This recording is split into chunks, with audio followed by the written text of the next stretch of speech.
Shore Unitarian Church, Deerfield, Illinois, and they'll discuss their Democracy Action Team, how it got started, and how everyone in the congregation became a member. Great, wonderful. Great to be with all of you today. Reverend Lucas Hergert here, Northshore Unitarian Church in Deerfield, and I'm just going to jump right in. So what happened for us is that back in December, we had 3 meetings of the sort of social action groups that we had going on in the church at that time. And it really kind of asking the question of how we could live out what UUSJ was calling for to join UU congregations across the country in forming a local democracy action team. And so what we agreed to do was figure out ways that we could take immediate action, especially where our UU values were threatened. And these 3 meetings, what happened was that they grew substantially each time. So we went from 16 members at the first one to 35 people in the second. And then by the third week, we had 50 people. And we've kept those numbers up and sometimes have even gone higher than that. There's a tremendous amount of passion around this issue. And I think, that's largely attributable to just the current broader circumstances that are happening in the country right now and people's genuine concerns about that. And then for whatever reason, we have just a good number of folks who are really excited about this in our congregation, which is fantastic. So what we ended up doing is that we split into, we thought a lot about the different areas that we could focus on. And, I don't know how many we came up with, initially, but people were throwing out just lots and lots. I mean, we could easily come up with a dozen or 2 dozen issues that we are interested in and passionate about and want to make a difference about. But, one of the things we quickly realized is that we're not going to be able to make a difference about any of those issues unless we narrow it down to a couple of issues that we can make a difference on. And so what we ended up deciding that we would use as our focus, LGBTQ issues, immigrant action, and then environmental action. And now those 3 groups meet separately to the Democracy Action Team more broadly. And what happens is that they then will come up with actions that the congregation, that they recommend the congregation to take. And we have an immediate response team that vets those suggestions or requests. And then those actions will go out to the whole congregation, which we consider to be the Democracy Action Team. Actually, we look at it as our entire congregation is the Democracy Action Team. And I'll let Janelle talk a little bit about that and some other stuff. Sure. So let me add that 2 years prior to forming this Democracy Action Team, which happened in 3 weeks, our congregation unanimously voted to approve a resolution that was titled Defending and Engaging Our Democracy, a Call to Live Our Faith.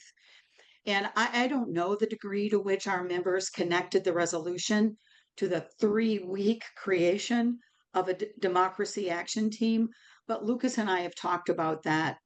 And we feel that the Democracy Action Team finally gave us a structure where we could live out that resolution in a very visible and tangible way. So let me just tell you the tone of those 3 meetings. They happened back to back Sundays. Bam, bam, bam. People wanted us to get going with this. And we acknowledged we were in uncertain times. We acknowledged we were scared. We acknowledged that we had to have all hands on deck, no sitting back, no not being involved.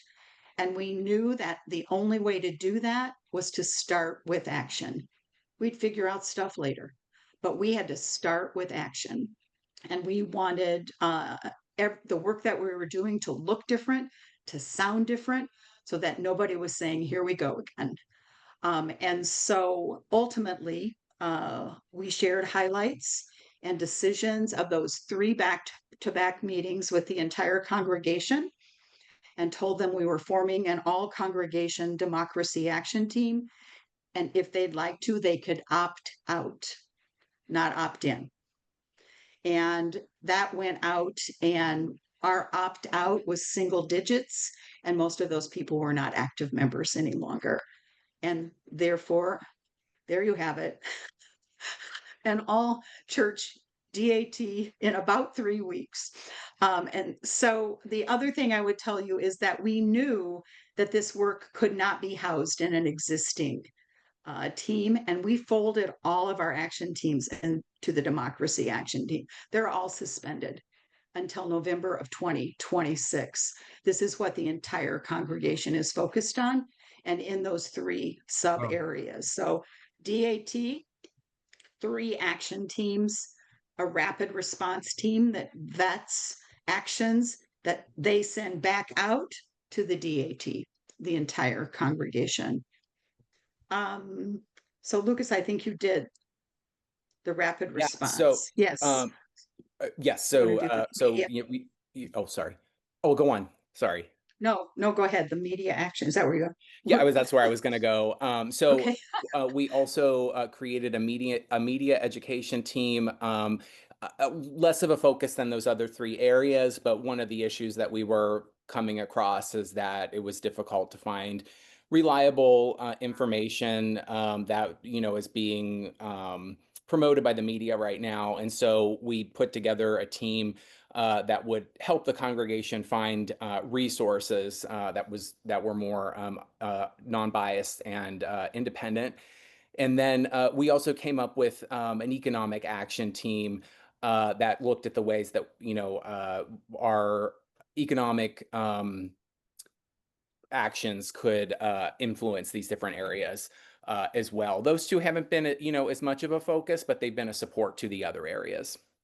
Mhm. And we are going to share our struggles. We have some pretty serious concerns about our action teams right now, and give you some specific actions. But I think I have to pause and tell you the role that UUSJ played in where we are today. Because in the November and December meetings that I attended, they provided advice that we followed and that allowed us to get where we are today. And I think most importantly, it was narrow. You cannot do it all. And Lucas referenced that we have to trust that other UU congregations are doing the work we can't get to. And it was really hard to not have a woman's health and reproductive rights action team. That was a struggle, but we didn't have the same connections that we have in our other action teams. And we wanted to hit the ground running and do action immediately. So UUSJ, it was in your November and December meetings. You encouraged us to ask where we can make the biggest impact and where do we have existing connections. Um, don't create the work, find the work. And that's exactly what we did. Um, and as a result of doing that, when we come back for our monthly meetings, the stories that people tell about the work that we're doing And in what our I'll leave. community, Right. in Okay, our bye. community, No. It was about how we live into this. Yes, I'm this sorry, one congregation Could leave. I'm Yes, sorry. and it took a while. They just only got to the good stuff just now. Yeah, they Sorry, have the can, Somebody We're needs good? to mute. go ahead, Janelle. Okay. And so what I want to talk to you about, say to you, is that we began our DAT meetings with stories. And those stories are from about the connections in our community. And it's the stories that's maintaining momentums. It's the story of this amazing woman named Gloria who's delivering groceries and talks about the hugs she gets when she gets to the door that pulls more people into our meeting. And so our data is stories. And those stories are building a momentum that we couldn't imagine without them. Um, we also talk constantly about how we keep the door open. What else can we add that will allow new people in? How can we create activities that will attract new people in our congregation? Because we know all too well that if we don't challenge the pattern, then the same faces will show up and the same faces will do the work. And so that's an ongoing conversation that we've had. And I just want to say one thing, UUSJ, we have relied on you as a credible source. And our people have bought in. We have used the letters UUSJ in the last month more than I remember using it in the previous 5 years. And so people are frequently reference, what did UUSJ suggest? And we really thank you for that. Mhm. So I'm going to open something about the Immigrant Action Team, and I'm going to share a really serious struggle that we're having right now as the opening. ICE visits our neighborhoods. A father of four with no record was detained. And our church is becoming recognized more and more for the on the ground justice work that we're doing in our immediate community. And we are really concerned about naming our work as an immigrant action team for fear that the word immigrant will draw attention to a vulnerable community that we are trying to protect. And in our next meeting on August 10th, I'm guessing that we are going to change the name, that we don't want that scrutiny, and with that word immigrant in front of action. We've touched base with credible sources in our community, and both of those sources have advised us to move to something. Well, actually, wouldn't you all like to be members of Moms of Liberty? Doesn't that sound delightful? But we know who they are. And so we want to talk about names that present ourselves in that light, but might not tip a hand and put our immigrants in danger.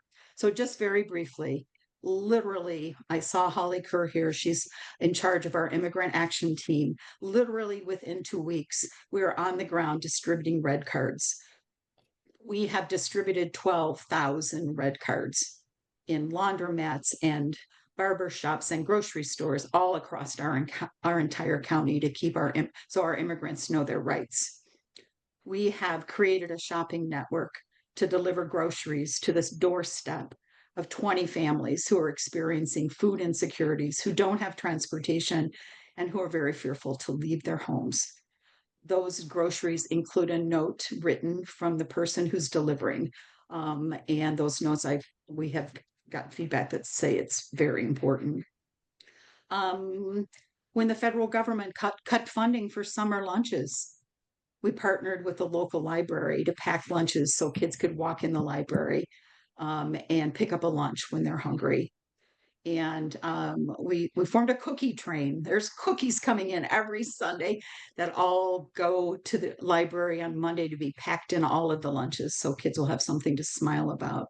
So those are just a few things. But I want to just reiterate, for us, it was action first, figure it out later. Find something you can do so that people like, I have to be involved. I have to go to that meeting. These people are making a difference. I want to be involved. So, Lucas, do you want to share our little LGBTQ plus struggles and successes? Yeah, absolutely.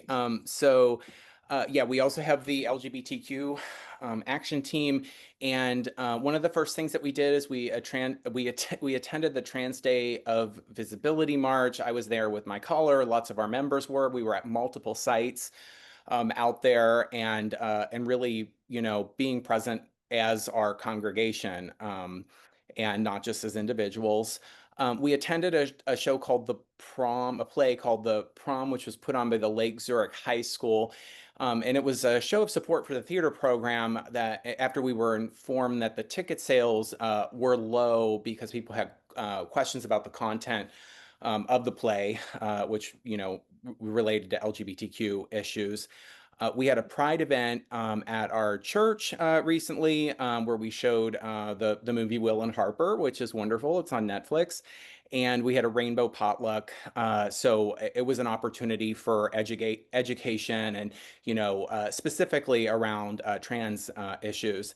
And then the other thing that I want to mention is that we attended the District 109 board meeting as a show of support to the school board and the school district to stand with them as they were taking the side of a trans student who wanted to use the locker room at their high school, and this was actually a total like kind of non-event until Moms for Liberty showed up and really began to target that student, target the school board.